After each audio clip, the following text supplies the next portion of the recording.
और ये है नबी पाक सल्लल्लाहु अलैहि वसल्लम मेरे आका का घर, जिसे अब लाइब्रेरी बना दिया गया है।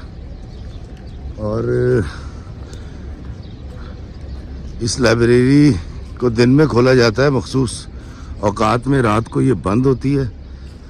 ये रात का मंजर आके दो जहाँ सरकार मदीना सल्लल्लाहु अलैहि वसल्लम के घर के का रात का मंजर ये है। यहाँ ये बिल्डिंग बना दी गई है और इसको करीब से देखें तो ये बिल्डिंग ऐसी दिखती है।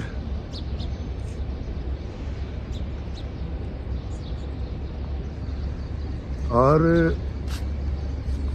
ये घर आका का, और इसके बिल्कुल सामने जब आप देखें, वो सामने जो आपको दरख्त नज़र आ रहे हैं, ये हज़रत बीबी खदीजतुल कुबरा का घर था। ये अहाता हज़रत बीबी खदीजा का था।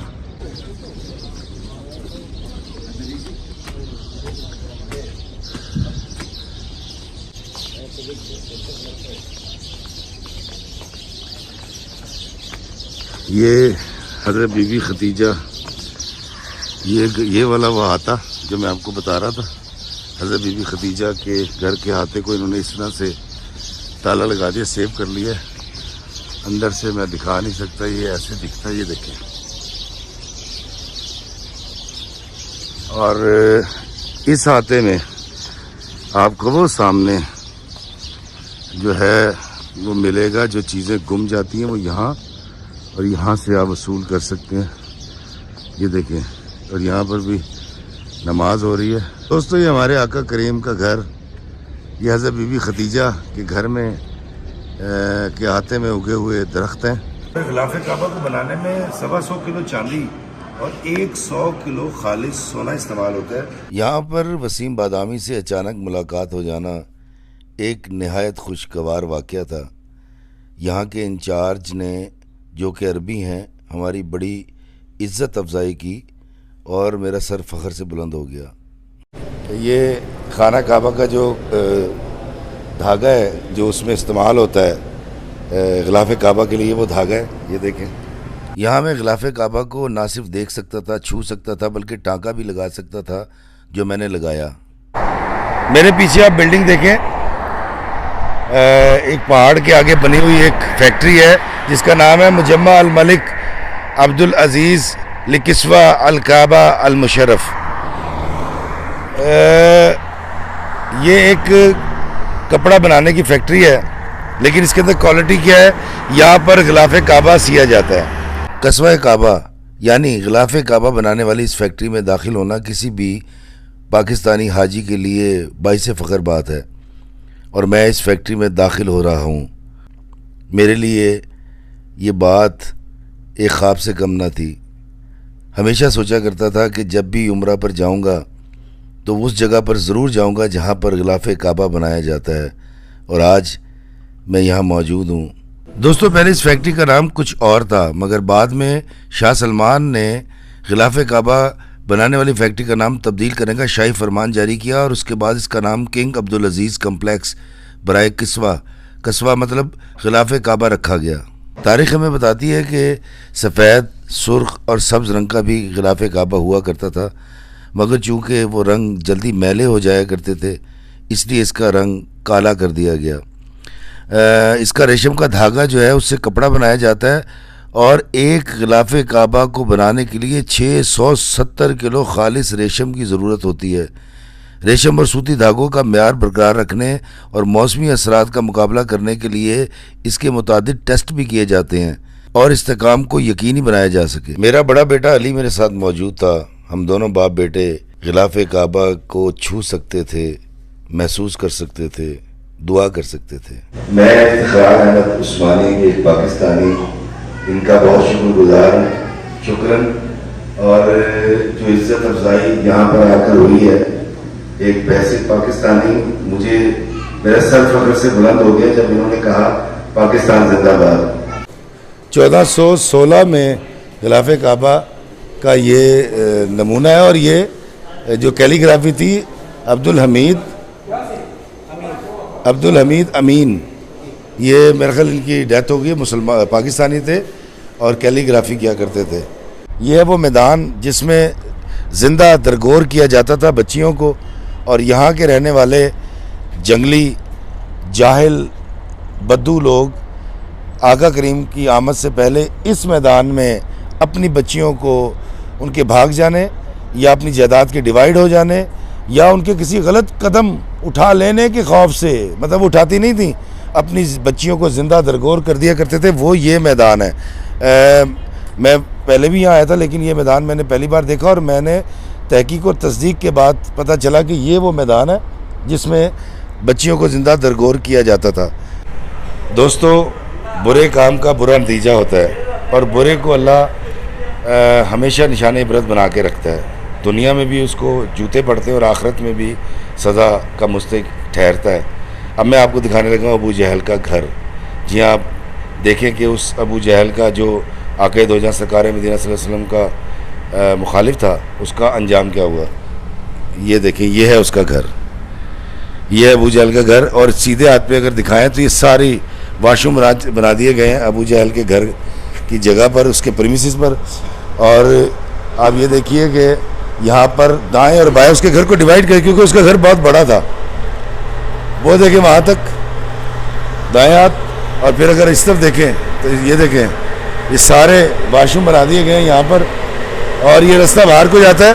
अब मैं आपको बाहर से दिखाता हूँ कि कितने ज़्यादा वाशरूम है, उसका घर कितना बड़ा था यहाँ मक्का में, और अल्लाह ताला ने उसको कैसा निशान इबरत बनाया कि अबू जहल के घर पर अब हाजी पूरी दुनिया से आते हैं और वो आकर वहाँ पर अपनी रफ़ा हाजत करते हैं। तो ये हुआ अंजाम अबू जहल का है। मैं इसको घर को बाहर से भी दिखाता हूँ।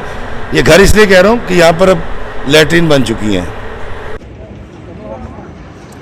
दोस्तों, जितनी ऊंचाई पर आपने दो खिड़कियाँ देखी हैं, सेम इतनी ऊंचाई पर यहाँ पहाड़ हुआ करता था। जिस तरफ देखें वो पहाड़ नज़र आ रहा है आपको, वो सामने, और ये पीछे हरम शरीफ है। तो आक़ा दो जहां सरकार मदीना इस तरफ से दाखिल हुआ करते थे। सफ़ा मरवा के पिछला इलाका है ये, और ये मेरे पीछे जो आप लोकेशन देख रहे हैं, ये सफ़ा मरवा है जो अब बिल्डिंग बना दी गई है। ये सफ़ा मरवा की पहाड़ी, यहाँ से लेके वहाँ तक पहाड़ी। सरकार जब यहाँ से दाखिल होते थे तो ये वो मुकाम है। ये कमोबेश यहाँ पर पहाड़ी होती थी, पहाड़ी रास्ता होता था जहाँ से सरकार गुजरते थे, और जो औरत आक़ा दो जहां सरकार मदीना पर कूड़ा फेंका करती थी, ये वो मुकाम है जहाँ मैं खड़ा हूँ। और आका करीम उसको कुछ भी नहीं कहते थे। और फिर एक वक्त वो आया कि उसने जिस दिन कूड़ा नहीं फेंका तो फिर आक़ा दो जहां सरकार मदीना सल्लल्लाहु अलैहि वसल्लम उसकी अयादत के लिए चले गए और वो आपके हुस्न सलूक से मुसलमान हो गई। ये वो जगह है कमोबेश जहाँ से सरकार दो आलम सल्लल्लाहु अलैहि वसल्लम गुजरा करते थे, और वो औरत कूड़ा फेंकती थी और उसका इस पहाड़ के ऊपर घर था। अब यहाँ बिल्डिंग बन चुकी है, पहाड़ नहीं रहा बिल्कुल उस तरह जिस तरह वहाँ पर पहाड़ नहीं है, क्योंकि मक्का के चारों तरफ पहाड़ हुआ करते थे। मस्जिदुल हराम से बाहर निकले तो क्लॉक टावर के दाएं जानिब एक सड़क नीचे की तरफ उतरती है। सड़क पर कमोबेश 1 फरलांग के फासले पर कबूतर चौक है। इस चौक में लाखों कबूतर मौजूद है और हाजी इन कबूतरों को दाना बड़ी अकीदत और एहतराम से डालते हैं। कुछ दाना डालकर अल्लाह से खिदमत के एवज अपनी मुश्किलात से छुटकारे की दुआएं भी मांगते हैं। क्योंकि कबूतर चौक लाखों हाजियों के लिए मीटिंग पॉइंट भी है, इसलिए बहुत अहम भी है। हाजी यहाँ आकर तय कर लेते हैं कि अगर बिछड़ गए या मोबाइल बंद हो गया तो कबूतर चौक में आकर मिलेंगे। ये मक्का की बड़ी पुररौनक जगह है जो मैंने आपको दिखाई।